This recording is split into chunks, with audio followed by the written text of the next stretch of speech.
से आप लोगों को मेरा YouTube channel GS grammar class पर स्वागत है। चलिए आज हम लोग शुरुआत करते हैं रूल नंबर 11 करेक्ट टेंस का। करेक्ट टेंस का rule number 11, the easiest rule for correct verbs. 100% guarantee आप लोग को 100% नंबर इसमें मिल जाएगा, बशर्ते कि आप लोगों को टेंस पढ़ना पड़ेगा। टेंस शुरू से देखिएगा। चलिए शुरुआत करते हैं हम लोग करेक्ट टेंस का रूल नंबर 11। इसमें भी थोड़ा पहले लिख लेते हैं कुछ रूल को। If there is the verb in the sentence and the sentence is, if there is the verb in the sentence and the sentence is imaginary का मतलब होता है काल्पनिक। ओए इसको ब्रैकेट क्यों किया, मैं ब्रैकेट यहाँ पर लिख देता हूँ, काल्पनिक। If the sentence is imaginary, then at the place of the verb, at the place of the verb क्या लिखेंगे, where और नहीं तो had been is placed, हालांकि ये सब रूल के लिए हमारा ब्लैक बोर्ड छोटा हो रहा है। आप लोग का सपोर्ट मिला तो ब्लैक बोर्ड भी बढ़ाया जाएगा। वेयर और had been is placed. If the sentence, एकदम सहज रूल है, इज नॉट इमेजिनरी, यदि काल्पनिक ना हो तो imaginary, then at the place of the auxiliary verb, auxiliary आप लोगों को समझने के लिए रूल बनाया गया। auxiliary verb is used according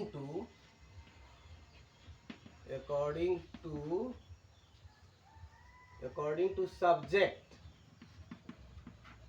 and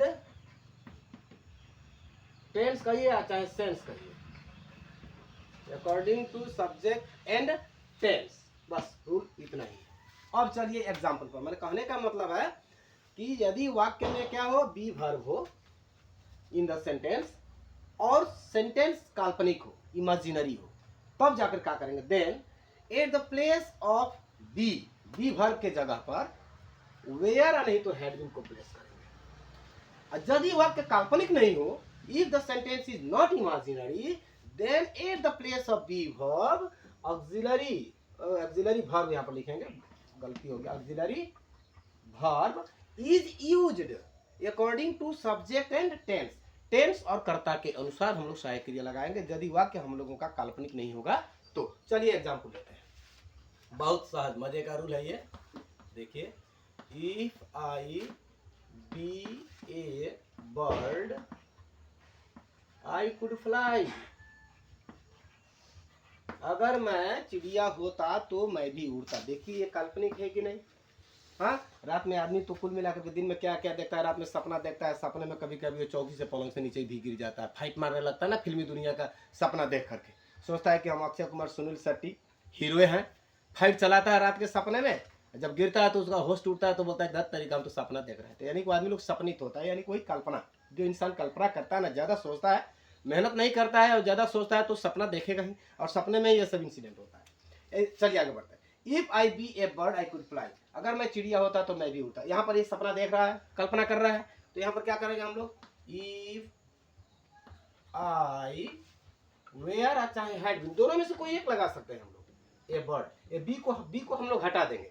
if I were a bird I could fly, I could fly हो गया। लेकिन यदि सेंटेंस काल्पनिक ना हो तो क्या करेंगे, आई बी ए टीचर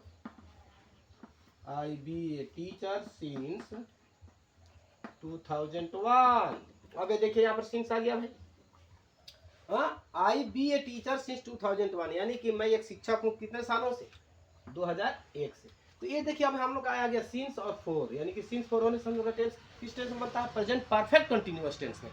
तो प्रेजेंट परफेक्ट कंटिन्यूअस टेंस में जब बनता है, देखिए एक बात को याद रखिएगा, यहाँ पर यदि इफ रहेगा चाहे आई विश रहेगा तो ही वो सेंटेंस काल्पनिक होगा बी के साथ, अन्यथा वो सेंटेंस काल्पनिक नहीं होगा यदि इफ और विश ना हो तो यहाँ पर देखिए तो डायरेक्ट आई है ना, डायरेक्ट सब्जेक्ट है, इफ तो है नहीं, यहाँ पर कोई कंजंक्शन नहीं है, इफ है नहीं, इसलिए आई बी ए टीचर सिंस 2001, यानी हम लोग क्या करेंगे अकॉर्डिंग टू, बोला है ना कि according to tense and subject, ये सब्जेक्ट आई होगा और टेंस पकड़ में आ रहा है हम लोगों का इससे सिंस से, सिंस रन से किस टेंस में बनाते हैं, प्रेजेंट परफेक्ट कंटिन्यूअस टेंस में, तो यहाँ पर बी वर्ब है। हाँ, ऐसा कोई प्रिंसिपल वर्ब नहीं है, तो प्रिंसिपल वर्ब होता तो हैज बीन और वर्ब में आईएनजी लगाते, लेकिन अब यहाँ पर क्या है कि यहाँ पर कोई मेन वर्ब नहीं है, इसीलिए सीधा सीधी कर देंगे हम लोग, एक्सिलरी वर्ब को लगा देंगे। आई के साथ क्या होता है प्रेजेंट परफेक्ट कंटीन्यूअस टेंस में, I have been a teacher, हो गया। दूसरा एग्जांपल लेते हैं, she be in Delhi for 10 years। देखिए तो यहाँ पर क्या हो रहा है, यहाँ पर भी सेम बात आ रहा है ना, यहाँ पर भी समय के पहले फोर आ गया और यहाँ पर बी वर्ब यानी कि सेंटेंस जो है काल्पनिक नहीं है। मैं दिल्ली में 10 सालों से हूँ, मैं दिल्ली में 10 सालों से हूँ, तो यहाँ पर क्या करेंगे सी, यानी कि since for present perfect continuous tense में जाएगा तो सिर्फ हम लोग ऑक्सिलरी वर्ब लगाएंगे, तो सी हैज बीन इन दिल्ली, जो है लिख देंगे। समझ में आया? चलिए काल्पनिक वाला 2-4 और हम लोग एग्जाम्पल लेते हैं, एकदम पूरा बढ़िया से पढ़िएगा, समझ में जरूर आए। Another example,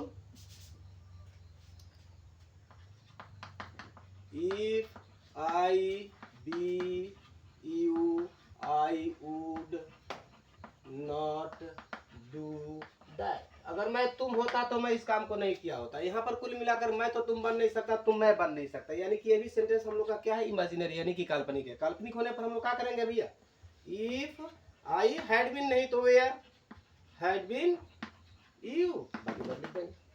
समझ में आया इस वीडियो में? इतना ही। अब चलते हैं रूल नंबर 12।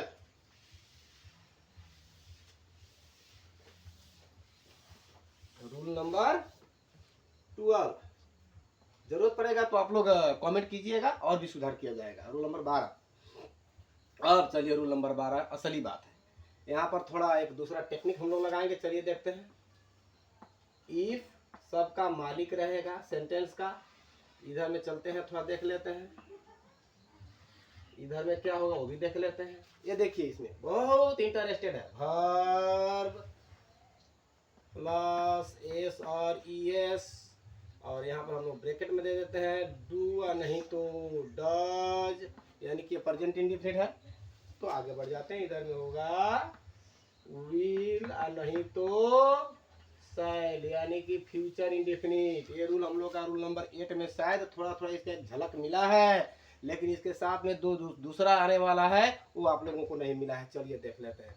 यदि इधर में वर्ब का स्क्वायर हो चाहे डीड हो, हाँ, तो इधर में जाएगा तो बनेगा विल का वुड और शैल का शुड, विल का वुड नहीं तो शैल का सूड, यानी कि ये वर्ब 2 होगा तो इसका भी ये देखिए मॉडल एक्सिलरी वर्ब, इसका फॉर्म बदलता है।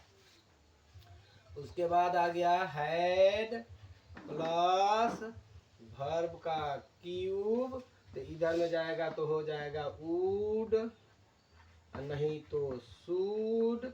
इसके साथ में भी परफेक्ट करेंगे हैव प्लस वर्ब का क्यूब। अब देखिए रूल, ये था रूल। अब चलिए एग्जांपल पर, बहुत इजी है।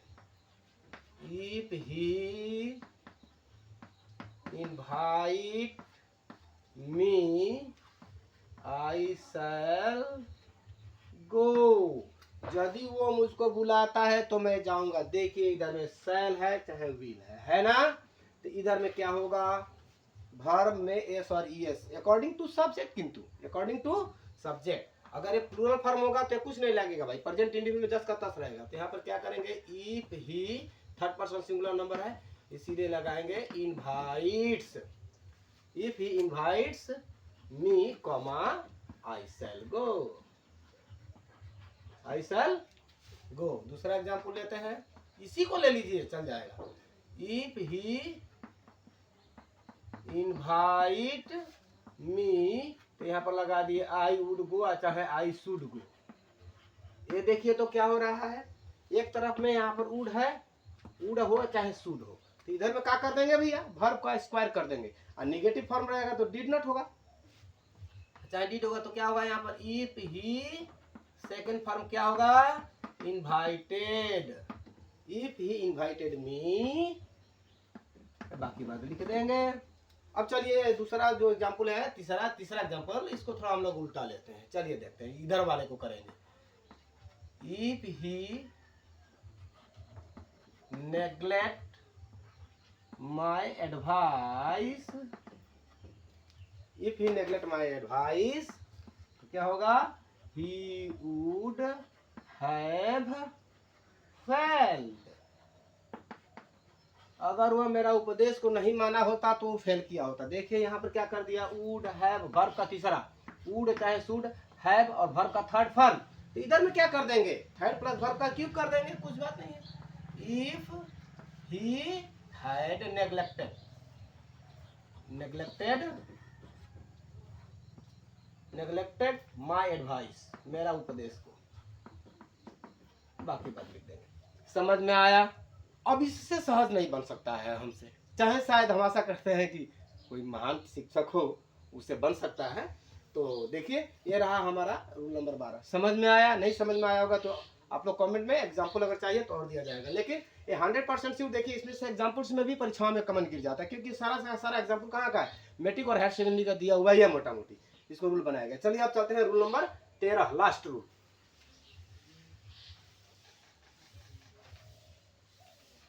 रूल नंबर 13, करेक्ट टेंस का आज सफाया। ये कोई खास नहीं है, इसको हम लोग सिर्फ समझेंगे एग्जाम्पल के तहत। देखिए क्या होता है, ये बिफोर वाला जो वर्ड होता है ना, ये सिर्फ इसी को लेकर के हम आप लोगों को रूल नंबर 13 में थोड़ा बहस करेंगे। देखिए क्या होता है, एग्जाम्पल देखिए, ध्यान से देखिएगा और इसको माइंड में रख लीजिएगा। क्या एग्जाम्पल दे, we reach home before sunset, before the sun sets। ये देखिए कौन सा टेंस का है, सेट्स, प्रेजेंट इंडिफिनिट का, और यहाँ पर बिफोर लगा हुआ है। इस प्रकार का जो मान लेते हैं कि पहले हम लोग पाए हैं रूल नंबर 7 में कि आफ्टर और बिफोर होने से पास्ट इंडिफिनिट और पास्ट परफेक्ट, लेकिन यहाँ पर क्या होगा, बिफोर सिर्फ रहने से हम लोगों का होगा फ्यूचर इंडेफिनिट, सॉरी गलत हो गया, future perfect and present indefinite, shortcut में लिख देते हैं, future perfect and future indefinite में इसको बनाया जाता है। तो देखिए यहाँ पर ये रीच है, ये बिफोर है, यहाँ पर सनसेट है, यानी कि प्रेजेंट इंडेफिनिट में है ना। ये सेंटेंस को यहाँ पर जो प्रेजेंट इंडेफिनिट में रख दिया, यदि पास्ट इंडेफिनिट में रखा होता तो हम लोग का यहाँ पर वी हैड लगाते, लेकिन ये रख दिया हम लोग का प्रेजेंट इंडेफिनिट में। तो प्रेजेंट इंडेफिनिट जब रहता है तो समझ लीजिएगा कि फ्यूचर परफेक्ट में होगा। कहने का मतलब हम लोग घर पहुंच चुकेंगे, सूर्यास्त होते होते हम लोग घर पहुंच चुके होंगे, चुकी होगी, यानी कि फ्यूचर परफेक्ट टेंस में जाता है। इसीलिए हम लोग वी के साथ क्या करेंगे, we shall have reached home. समझ में आया जी? बाकी बात जो चीज है हम लोग क्लियर। दूसरा एग्जाम्पल ले लेते हैं। देखिए, he go to Delhi before Sita comes. Sita को आते आते वो दिल्ली पहुंच चुका होगा, सीता को आते आते वह दिल्ली पहुंच चुका होगा, यानी कि ये रह गया हम लोग का फ्यूचर इंडेफिनिट। तो इसको भी कर देंगे हम लोग फ्यूचर परफेक्ट में, काम खत्म। ही विल, ही के साथ क्या लगाएंगे, विल के साथ में क्या होगा, है। फ्यूचर परफेक्ट में विल हैव शैल हैव होता है। He will have gone to Delhi, जो है। समझ में आया? ये रहा हमारे द्वारा दिया गया आप लोगों को करेक्ट टेंस का रूल। अगर समझ में आएगा तो हम आशा करते हैं कि आप लोग जरूर अच्छा कमेंट लिखेंगे और इसको इस चैनल को सब्सक्राइब जरूर करेंगे। याद के लिए इतना ही, करेक्ट टेंस का रूल खत्म। कोई प्रॉब्लम हो तो कमेंट कीजिए। Thanks for this.